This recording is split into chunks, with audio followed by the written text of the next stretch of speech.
সম্প্রতি সোশ্যাল মাধ্যমে একটি ভিডিও তুমুল ভাইরাল হয়। সেই ভিডিও এক শিক্ষিকা ও ক্ষুদে ছাত্রের। এতক্ষণে বহু মানুষ এই ভিডিওটি দেখেছেন। রাতারাতি স্টার হয়েছেন ওই শিক্ষিকা এবং ছাত্র। ভিডিওতে দেখা যাচ্ছে ছোট্ট পড়ুয়া দুষ্টুমিতে রাগ করেছেন শিক্ষিকা। তিনি ছাত্রের দিকে তাকাবেন না, কথাও বলবেন না। এদিকে প্রিয় শিক্ষিকার এই আচরণে বেজায় কষ্ট পেয়েছে ক্ষুদে পড়ুয়া। সে মরিয়া হয়ে চেষ্টা করে চলেছে শিক্ষিকার অভিমান ভাঙানোর, কিন্তু শিক্ষিকা মানবেনই না। অবশেষে শিক্ষিকাকে একের পর এক চুমু দিতে থাকে ওই ক্ষুদে পড়ুয়া, যা মন ছুঁয়ে যায় সকলের। কয়েক মিলিয়ন ভিউ হয় এই ভিডিওর। এরপরে এই ভাইরাল হওয়া ভিডিও নিয়ে মুখ খুললেন শিক্ষিকা। নৈনী শেঠ আনন্দরাম জয়পুরে স্কুলে চাকরি করেন ওই শিক্ষিকা। নাম বিশাখা ত্রিপাঠী, আর ক্ষুদে পড়ুয়া নাম অর্থব। এই দুজনের মিষ্টি ভিডিও এখন মন জয় করেছে গোটা দেশের। ভিডিও ভাইরাল হতেই সকলে জানতে চেয়েছেন কোন স্কুল, কোথায় থাকেন তারা। আবার কেউ কেউ লিখেছেন এমন দিদিমণি আমরা কেন পাইনি। রাতারাতি ভাইরাল স্টার হওয়া শিক্ষিকা বিশাখা জানান, বাচ্চারা মাঝে মাঝে খুব দুষ্টুমি করে, ওদের ভালোবেসে বোঝাতে হয়। আমার ছাত্র অর্থব সেদিন খুব দুষ্টুমি করছিল, কিছুতেই আমি ওকে চুপ করাতে পারছিলাম না। অবশেষে আমি বললাম,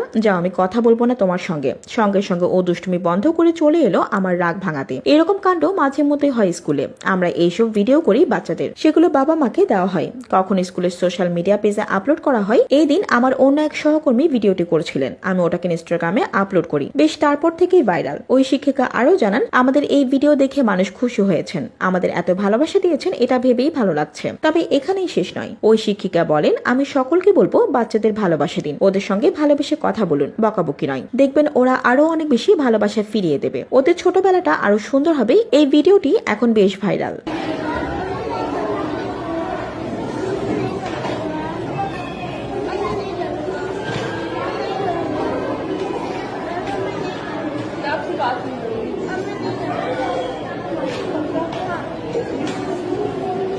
बड़ी बात